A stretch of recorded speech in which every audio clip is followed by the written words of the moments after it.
Shalom, puji Tuhan.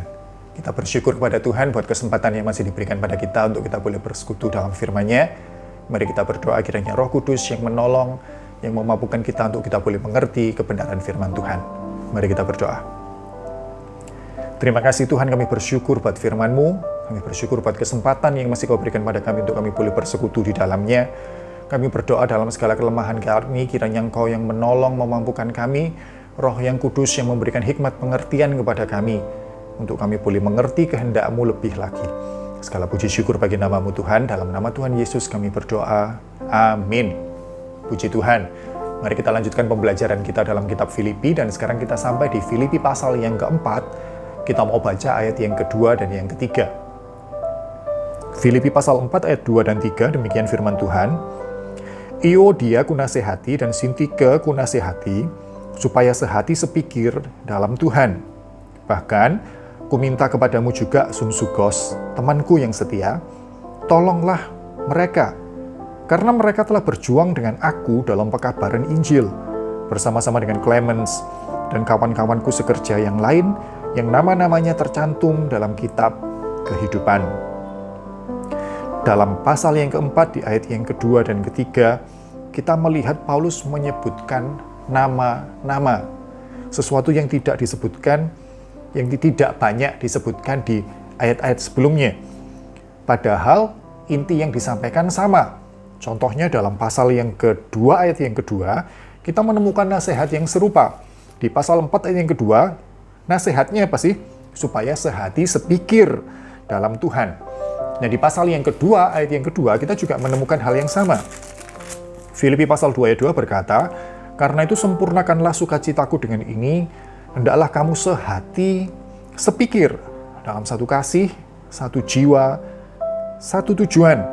Tapi di sini kita tidak menemukan nama-nama. Dalam pasal yang pertama, kalau kita mundur lagi, di ayat yang ke-27, hanya hendaklah hidupmu berpadanan dengan Injil Kristus, supaya apabila aku datang, aku melihat, dan apabila aku tidak datang, aku mendengar, bahwa kamu teguh berdiri dalam satu roh, dan sehati sejiwa berjuang untuk iman yang timbul dari berita Injil. Ada kamu di ayat 27, pasal 1 ayat 27, ada kamu di pasal 2 ayat 2. Tapi kamu di sini mengacu kepada kelompok orang secara umum. Jadi tidak mengacu kepada individu demi individu. Sementara di pasal 4, ayat yang kedua kita melihat bahwa Paulus ngomong secara langsung, menyebut nama. Ada dua nama wanita yang disebut di situ. Yang pertama Euodia, yang kedua adalah Sintike. Kenapa Paulus sampai perlu menyebut nama mereka dalam suratnya? Karena pastinya terjadi sesuatu yang heboh, sesuatu yang menggemparkan di jemaat di Filipi karena perselisihan dari dua orang wanita ini. Sampai seorang Paulus yang dipenjara merasa penting dan menyebut nama-nama mereka secara langsung. Dia berkata, Euodia kunasehati. Dia berkata, Sintike kunasehati. Di sini kita melihat bahwa Paulus menilai permasalahan yang terjadi ini bukan suatu masalah doktrinal yang benar salah, di mana Euodia, kamu harus minta maaf, kamu salah, akui kesalahanmu. Euodia minta maaf kepada Sintike, atau sebaliknya, Sintike kamu salah, pemahaman itu tidak sesuai firman Tuhan. Ayo, kamu bertobat, kamu ngaku salah, kamu minta maaf dan berbaikan dengan Euodia. Enggak, Paulus enggak melihatnya seperti itu. Padahal kita tahu kalau di kisah lain, Paulus ini juga orang yang pernah berselisih. Dan ketika perselisihan itu tentang sesuatu yang bagi dia tentang suatu tanda bahwa orang itu sudah tidak sehati sepikir, dia dengan tegas menolak keberadaan orang itu. Kejadiannya ditulis dalam Kisah Para Rasul ketika Paulus berselisih tajam dengan Barnabas, rekan sepelayanannya, sampai akhirnya mereka pisah. Kenapa? Karena mereka sedang berbeda pandangan tentang seseorang yang namanya adalah Yohanes, atau disebut juga Markus, kemenakan dari Barnabas. Barnabas mau mengajak Yohanes yang disebut Markus ini mengajak kembali, karena sebelumnya dia pernah ikut dengan mereka. Dia mau mengajak kembali dalam perjalanan selanjutnya, tapi Paulus menolak. Kenapa Paulus menolak? Karena dia merasa bahwa Yohanes yang disebut Markus ini tidak sehati, tidak satu tujuan dengan dia. Kenapa? Karena di perjalanan sebelumnya, ketika mereka sedang di tengah-tengah perjalanan berpindah mengabarkan Injil, si Yohanes yang disebut Markus ini, tiba-tiba dia memutuskan, saya pulang aja, saya tidak mau ikut terus. Kenapa? Mungkin karena waktu itu Yohanes yang disebut Markus ini masih memiliki pemahaman bahwa Injil itu khusus, keselamatan itu khusus untuk umat Israel saja. Bahwa yang layak diselamatkan itu orang Yahudi saja. Dan dia enggan untuk mengabarkan Injil ke bangsa-bangsa lain yang dijangkau oleh Paulus dan Barnabas saat itu dalam perjalanan mereka. Di sana Paulus merasa bahwa ini tidak sehati sepikir, satu tujuan di dalam Tuhan.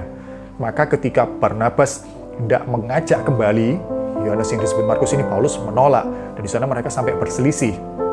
Di sini kita melihat ketegasan Paulus bahwa ketika dia menganggap ini sesuatu yang penting, dan dia tidak ragu-ragu untuk dia menolak kedatangan seorang Yohanes yang disebut Markus. Walau pada akhirnya nanti kita akan menemukan di kitab Kolose dan kitab lain bahwa akhirnya Paulus menerima, bahkan menganggap penting keberadaan seorang Markus ini. Pelayanannya itu dianggap penting oleh seorang Paulus. Nah, kembali ke Euodia dan Sintike, Paulus tidak bersikap seperti itu tegas, kamu yang benar, kamu yang salah, enggak. Artinya di sini Paulus melihat bahwa ini sebenarnya hal yang tidak perlu diperdebatkan, diperselisihkan sampai sebegitu tajamnya sehingga terjadi perpecahan yang begitu dahsyatnya, gemparnya di jemaat di Filipi. Sampai aku yang dalam penjara aja bisa dengar dan bisa menaruh perhatian besar di situ. Di sini Paulus mengingatkan kemudian akan keharmonisan yang seharusnya ada di dalam jemaat orang percaya, dalam kumpulan orang percaya.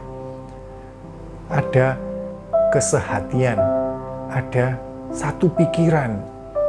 Paulus mengingatkan di ayat yang ketiga bahwa kita ini rekan sekerja. Dia menyebutkan sunsugos, teman yang setia.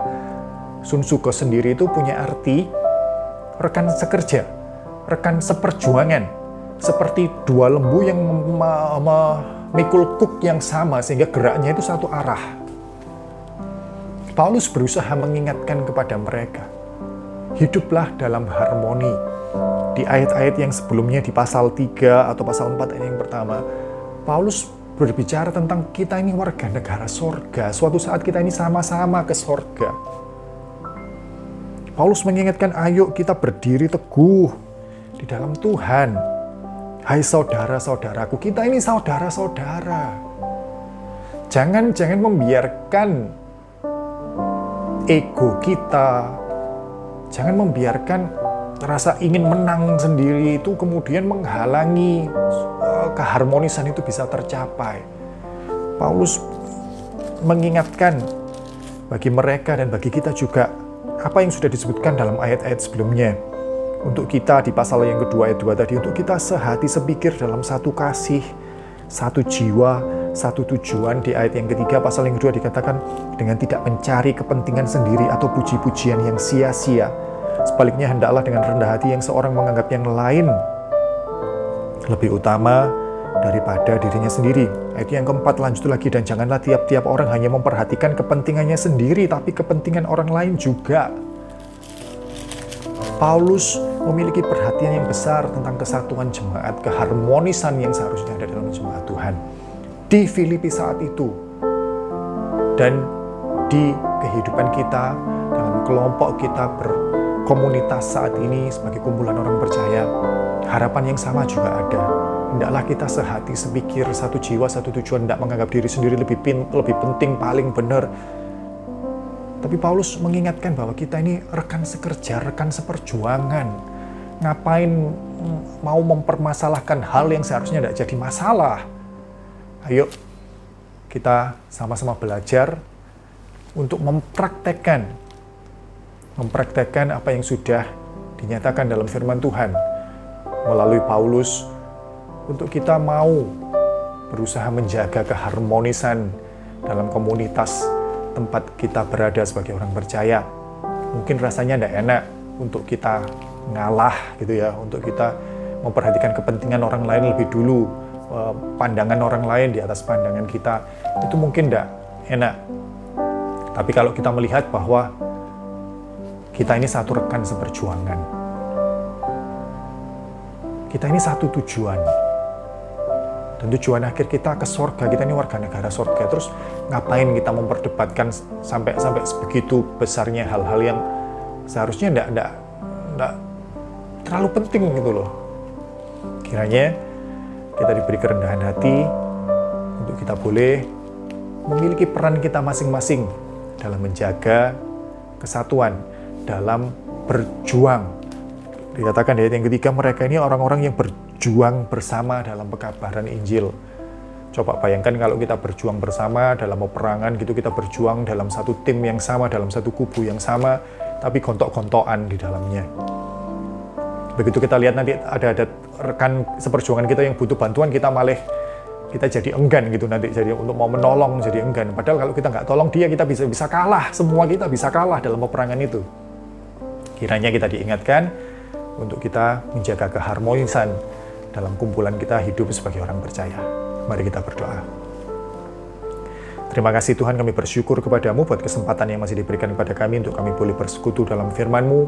Kami berdoa kiranya kami boleh dimampukan untuk kami boleh rendah hati dan menganggap yang lain lebih penting dari kami, belajar untuk kami menjaga keharmonisan kehidupan di komunitas di mana Tuhan tempatkan kami. Segala puji syukur bagi nama-Mu Tuhan, dalam nama Tuhan Yesus kami berdoa. Amin.